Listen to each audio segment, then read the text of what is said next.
اللہم صلی علی محمد وعلی آل محمد کما صلیت علی ابراہیم وعلی آل ابراہیم انک حمید مجید۔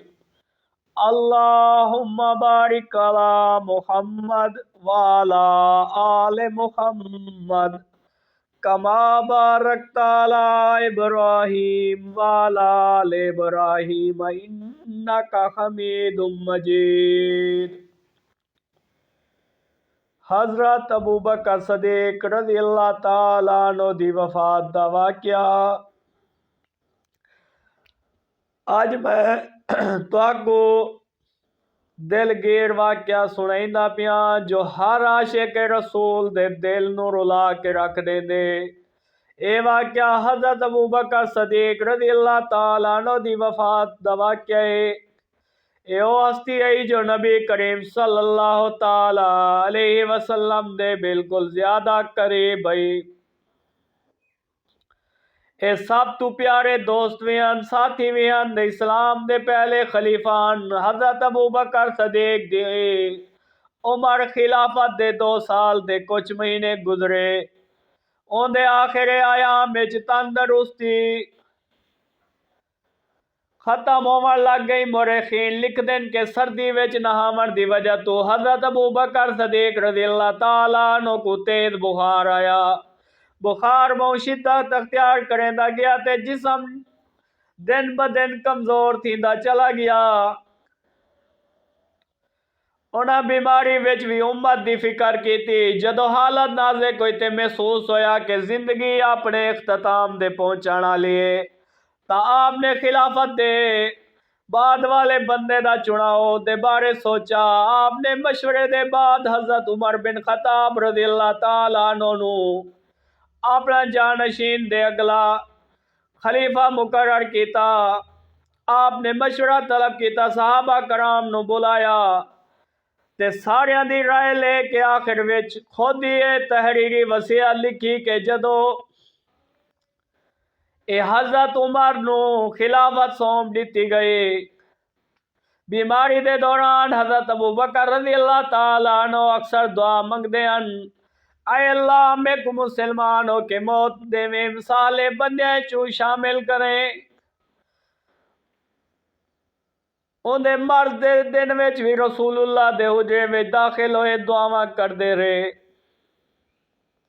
تے نبی کریم صلی اللہ علیہ وسلم دے روزے دے نیڑے ون کے ایہو آدے، اے اللہ میں ان دے ول روانہ تھیندا پیاں جو میرا سب تو زیادہ محبوب ہے۔ حضرت عائشہ رضی اللہ تعالیٰ عنہ بیان کریں دین کہ میرے والد حضرت ابوبکر رضی اللہ تعالیٰ عنہ دی حالت بہت بگڑ گئی۔ بخار شدت اختیار کریندا چلا گیا دے بدن بہت کمزور تھی گیا، چہرہ زرد تھی گیا تے پر زبان دے اللہ دی حمد و ثنا ہر وقت جاری رہندی آئی۔ جدو آپ دا وصال دا وقت قریب آیا، حضرت ابوبکر صدیق رضی اللہ تعالیٰ عنہ نے اپنی پیاری بیٹی حضرت عائشہ رضی اللہ تعالیٰ عنہ کو فرمایا، میرے کپڑے نوا کے جے ٹھیک لگیں تا انہاں وچ کفن دے دی چھڑائے، نہ تے کوئی اور کپڑا لے آون دی، نواں کپڑا گنن دی لوڑ نہیں۔ ان دی ساری زندگی سادگی دے کینات دی مظہر رہی ہے۔ بیت المال تو جتنا مال ملدا ہو صرف اپنی ضروریات تے ہی استعمال کریں دے، آخر کار واپس کر دیں دے۔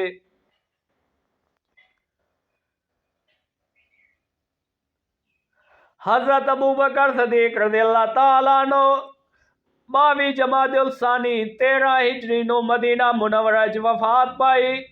عمر اس وقت 63 سال سی، یعنی بالکل انہاں دی عمر بھی نبی کریم صلی اللہ علیہ وسلم دی عمر دے برابر ہے۔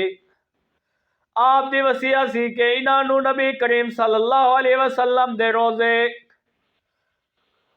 آپ صلی اللہ علیہ وسلم دے قدمہ دے قریب دفن کیتا وجہ۔ جدو وفات ہو گئی تا حضرت عمر رضی اللہ تعالیٰ عنہ حضرت عثمان تے چند اور جلیل القدر صحابہ نے غسل دیتا، کفن وچ لپیٹ کے جنازہ اٹھایا گیا۔ حضرت عمر رضی اللہ تعالیٰ عنہ نے جنازے دی امامت کرائی۔ جدو نبی پاک صلی اللہ علیہ وسلم دے حجرے میں جنازہ لے کے جایا گیا تو حضرت عائشہ رضی اللہ تعالیٰ عنہ دی جگہ بڑھائی جتھے نبی کریم صلی اللہ تعالیٰ علیہ وسلم نے حضرت ابو بکر دے جسامت دے درمیان چھوٹی جی جگہ سی، اور جگہ بھی ابو بکر رضی اللہ تعالیٰ عنہ نے دفن کر دیتا گیا۔ یہ منظر بڑا دل بہلاون والا منظر سی۔ صحابہ کرام دے اکھاں وچ آنسو سن، دل وچ غم سن تے ہر تسلیم اور آزاد عالم ہر ایک دے چہرے دے صاف چھلکدا سی غم۔ اے او ہستی سی جیدی ساری زندگی رسول اللہ صلی اللہ تعالی علیہ وسلم دے نال گزری تے آخر کار اندی آخری آرام گاہ وی نبی کریم صلی اللہ تعالی علیہ وسلم دے قدماں وچ ملی۔ اے مقام انہاں دی سچائی، قربانی تے محبت رسول صلی اللہ تعالی علیہ وسلم دا نتیجہ۔ حضرت ابو بکر صدیق رضی اللہ تعالیٰ عنہ دی وفات امت کی تے ایک بہت وڈی کمی دے صدمے دا ڈیے، لیکن انہاں دے چھوڑے ہوئے اصول، قربانیاں تے عمل اج بھی امت کی تے روشنی دے ایک صاف شفاف رستہ ہیں۔ اج بھی حضرت ابو بکر دی حیات تے وفات سبق حاصل کرن کی تے اپنی زندگیاں نو اللہ تعالی دی رضا، دین دی خدمت تے سچائی دے رنگ وچ رنگن کیتے تے محبت تے رسول اللہ صلی اللہ علیہ وسلم دی زندگی تے مطابق زندگی گزارن دے اصول ملدے۔ اللہ تعالی حضرت ابو بکر صدیق رضی اللہ تعالی عنہ دے درجات بلند کرے تے ساڈے اندروں بھی انہاں ورگے خلوص پیدا ہوئے، وفاداری پیدا ہوئے۔ آمین۔ وما علینا الا البلاغ المبین۔